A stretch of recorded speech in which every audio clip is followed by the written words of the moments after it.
तो स्वागत है आपका एक और वीडियो में। और इस वीडियो में मैं आपको बताऊंगा कि सबसे ज़्यादा 10 सबसे ज़्यादा मेडिसिन जो यूज होती है पूरे ऑल ओवर इंडिया में। ठीक है, चाहे वो किसी भी स्टेट में हो, चाहे वो किसी भी शहर में हो, चाहे किसी भी गली में हो। ठीक है, तो सबसे ज़्यादा इंडिया में यूज़ होता है। सबसे पहला नंबर वन पे जो आता है वो है आपका पैरासीटामोल। पैरासीटामोल देखिए, आप हर कोई मतलब इसको जानता रहता है कि मतलब पैरासीटामोल क्या है। ठीक है, ये फीवर के लिए यूज़ होता है और माइल्ड पेन रिलीफ यानी कि बॉडी में हल्का-फुल्का अगर मतलब पेन है, दर्द है, तो उसके लिए होता है। फीवर मतलब आप जानते ही होंगे बुखार, ठीक है? बुखार में यूज़ होता है। और माइल्ड पेन यानी कि हल्का-फुल्का अगर बॉडी पेन है तो ठीक है, उसमें यूज़ होता है पैरासिटामोल।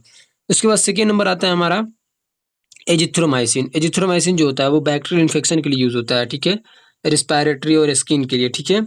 एजिथ्रोमाइसिन। उसके बाद हमारा तीसरा नंबर जो है वो है एमोक्सिलिन, ठीक है? एमोक्सिलिन ये ब्रॉड स्पेक्ट्रम एंटीबायोटिक है, यानी कि थोड़ा-सा ये हार्ड है और जो है एंटीबायोटिक को ये बहुत जल्दी इन्हिबिट करता है, ठीक है? उसके बाद चौथा नंबर है हमारा सिट्राजिन। ये जो है एलर्जी, कोल्ड, रनी नोज़ इन सारी चीज़ों के लिए यूज़ होता है, ठीक है?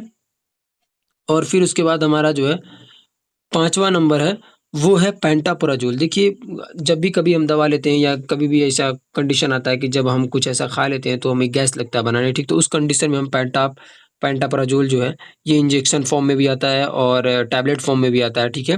तो ये एसिडिटी यानी कि गैस को जो है ये मतलब नहीं बनने देता है और ये गैस्ट्रिक रिफ्लक्स के लिए यूज़ होता है, ठीक है? उसके बाद छठा नंबर आता है हमारा मेटफॉर्मिन, ठीक है? मेटफॉर्मिन जो है डायबिटीज़ टाइप 2 के लिए यूज़ होता है, ठीक है? कंट्रोल करने के लिए, ठीक है? डायबिटीज़ टाइप 2 को जो है कंट्रोल करने के लिए यूज़ होता है मेटफॉर्मिन, ठीक है? उसके बाद 7वां नंबर आता है वो है एम्लोडिपिन। एम्लोडिपिन जो होता है वो हाई ब्लड प्रेशर को जो है कंट्रोल करता है, ठीक है? जब कभी भी हमारा बीपी हाई होता है उस कंडीशन में हम एम्लोडिपिन देते हैं, ठीक है? उसके बाद से एट्रोवेस्टेटिन होता है जो वो कोलेस्ट्रॉल के लिए यूज़ होता है। 8वां नंबर जो है वो किसके लिए यूज़ होता है? कोलेस्ट्रॉल के लिए यूज़ होता है, ठीक है?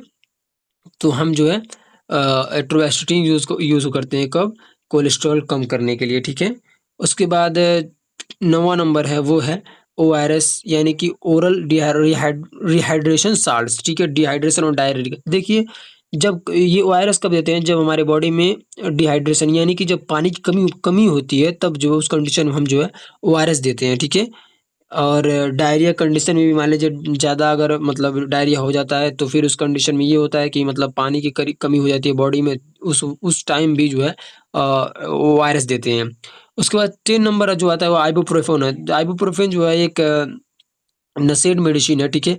ये पेन के लिए यूज़ होता है, इन्फ्लेमेशन के लिए होता है, फ़ीवर के लिए यूज़ होता है। जब भी कभी आपको जो है मतलब फ़ीवर होता है, ठीक है? और पेन होता है, उसके साथ इन्फ्लेमेशन भी है, तो उस कंडीशन में जो है आइबुप्रोफेन दिया जाता है। देखिए, ये टॉप 10 जो मेडिसिन्स है, ये ऑल ओवर इंडिया में और हर स्टेट में इसका सबसे ज़्यादा यूज़ होता है इन सारे मेडिसिन्स के, ठीक है? अब इसके अलग-अलग ब्रांड आते हैं, अलग-अलग जो है आप इनके नाम आएँगे, ठीक है?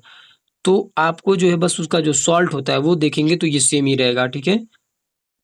तो ये जो भी मेडिसिन मैं बताया हूँ, ठीक है? अगर इसमें कोई आपको जो है कन्फ्यूज़न हो या कुछ ऐसी बातें हो तो आप कमेंट में ज़रूर बता सकते हैं। और हाँ, ध्यान रहे, किसी भी मेडिसिन्स को मैं बताऊँ तो किसी भी मेडिसिन्स को अपने हिसाब से मत यूज़ करिए, ठीक है? बिना डॉक्टर की सलाह के, बिना डोजिंग कैलकुलेशन के, किसी आरएमपी यानी कि रजिस्टर्ड मेडिकल प्रैक्टिशनर के सलाह के बगैर यूज़ कोई भी मेडिसिन नहीं करनी चाहिए। और आप कोशिश करिएगा कि ये सब मत यूज़ करिएगा, ठीक है? तो ये वीडियो आपको कैसी लगी कमेंट बॉक्स में ज़रूर बताइए, ठीक है? मिलते हैं नेक्स्ट वीडियो में। और भी मैं बहुत सारी वीडियोज़ लाता रहता हूँ, तो अगर आपको ये अच्छा लग रहा है तो शेयर कर सकते हैं और हमारे चैनल को सब्सक्राइब कर सकते हैं। Thanks for watching.